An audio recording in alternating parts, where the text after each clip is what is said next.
What is going on, guys? Welcome back to the channel, and today we're going to be taking a closer look at the open beta trailer for Battlefield 2042 and actually comparing it to some of the previous gameplay that we've seen in order to tell how much it's actually changed and what those changes actually are. On top of that, I will also just be pointing out a few things that I noticed throughout the trailer that reveal a little bit more info about the game in terms of some of the specialists and weapons and stuff like that, so it is going to be kind of a mix between a trailer breakdown and a comparison. Before we get into it, if you guys are new to the channel and you end up enjoying the video, then do consider subscribing and turning on those notifications so that you don't miss out on any upcoming Battlefield 2042 content. But with that being said, let's get stuck right into it. So I'm going to leave timestamps in the description for those who want to just jump between the breakdown and the actual comparison, but since it's easier, I'll start off with the breakdown and just mention a few quick things that I noticed in the trailer, and then afterwards I'll go through and actually compare those to the older gameplay so that we can see a direct comparison of the difference. Now, one of the first things that I noticed here were the slight updates to the XP feed on the right hand side here. This is barely a difference, but you can see that it has been made a little bit more prominent here with a grey background just to make that stand out a little bit more,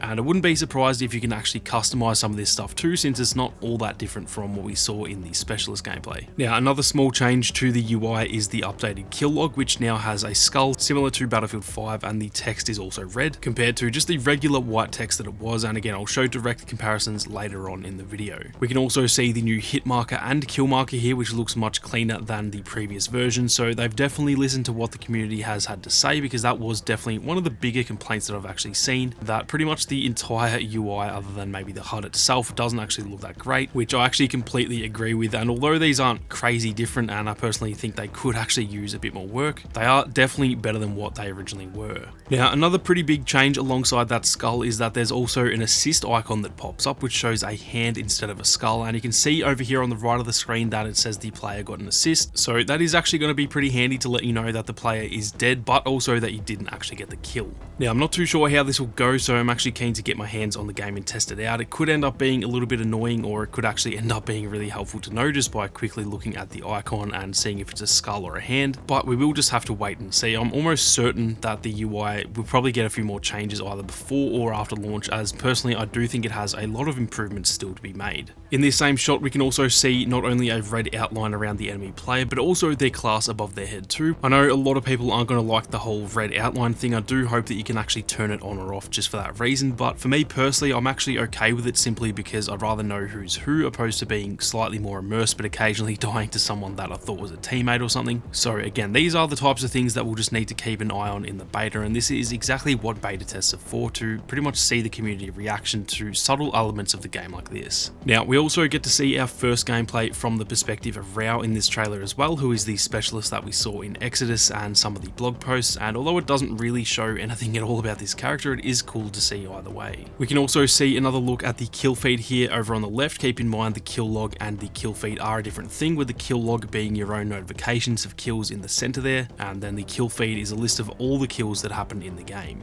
You can see in the kill feed it says AWC54, which if you look at the squad list, that is this character that we're watching, and he's playing as Rao as seen in the specialist image, and then it says M5A3 in the middle, which is his weapon, which that can also be seen on the far right of the screen in blue there, and then in his kill log it says Gardanian, which can also be seen in the kill feed as well. So those three words, although they make pretty much no sense at first glance, they are your name, the weapon you got the kill with, and the enemy's name. This will show up for every kill in the lobby unless of course you turn it off, which I'm almost certain can be done. Now again, in my opinion, this looks way too bland and basic. As I said, I think there will still be a lot to be done on the UI, so this will probably change when the game actually launches, but it does look pretty boring and almost confusing simply because it's all in white. An easy fix would actually just be to make teammates blue, the weapon white, and enemies red, which is usually how it goes in the previous game. So again, not going to complain about that just because it will almost certainly be looking a lot better when the game actually launches. We then get another quick look at the hit markers and the kill markers here, and again I'll compare these on screen in a second, but this definitely looks much nicer than what they did initially, so I am definitely pretty glad that they've listened to our feedback, and I think that bodes very well for the game overall. Now, we can also see that this is from the perspective of Dozer, not Delta, and for those who are unaware of what I mean, the gameplay trailer revealed the Espinosa character to us as Delta, and it seems his name has actually been changed to Dozer, which it did actually say on his arm in the Portal trailer, so that does make sense, but yeah, initially his name was going to be Delta. So anyway, that is essentially it for the stuff that I noticed in the trailer. Obviously, it was all super small details, but I thought those were worth mentioning anyway. anyway. Now for the rest of the video, I'm going to go through and just quickly compare some of the gameplay snippets from this new trailer compared to the specialist gameplay that we got earlier this month, just so that we can see a direct comparison. I'm going to quickly show you guys this little loop of the entire gameplay section of each, and then I've actually got some direct gunplay comparisons too, which I actually think look much better as well. Now you can see multiple times throughout this loop the difference in the kill log and the hit markers, which we will get a better look at in a minute when I show off the gunplay, but honestly just overall I think it looks a fair bit smoother in the new gameplay. It looks like the older gameplay is running at 30 frames a second compared to 60 frames in the new gameplay, and yeah, I honestly do think that the gameplay looks to be a little bit nicer in the new footage, which is obviously to be expected. I'd probably be a little bit worried if it didn't look better, considering they are probably a month or so apart, so like I said, that is to be expected. It might also just be the rain that has this effect, but there is a part in there where you can actually see Falk in both bits of gameplay at once, and her gloves just look on a whole other level of detail in the new one, so there's a good chance that the graphics themselves have actually been enhanced quite a bit too, but the fact that it is raining gives them a bit of shine, and that is a somewhat unfair comparison. So I'm not going to look too far into it, but that was something that I noticed anyway. Now I'm just going to put some of these gunplay snippets on repeat here as well. Keep in mind they're not perfectly lined up on purpose. I actually offset them a bit just so you can kind of watch one and then the other one as the kill happens. And this is a really good example of how different the gameplay looks, at least in my opinion anyway. Like I mentioned earlier, the hit markers and the kill log with the skull compared to the plain white text on the left, that is a nice improvement for sure, and I think it looks a hell of a lot nicer and smoother. But as I said, I do hope it gets improved upon even further, because honestly it does still look just a little bit too bland to me, but it definitely beats plain white text with a +1 when you get more than one kill. So progress is progress at the end of the day. Now it is kind of hard to compare because obviously it is a different weapon in each clip, it's a different scope each time, so things are going to look a little bit different of course, but I do think the gunplay just looks a tad smoother in the new gameplay as well. Definitely nothing drastically better by any means, but at least in my opinion it does look like a slight upgrade. These are likely the finishing touches that they talked about when it comes to the delay in the final phase of releasing the game.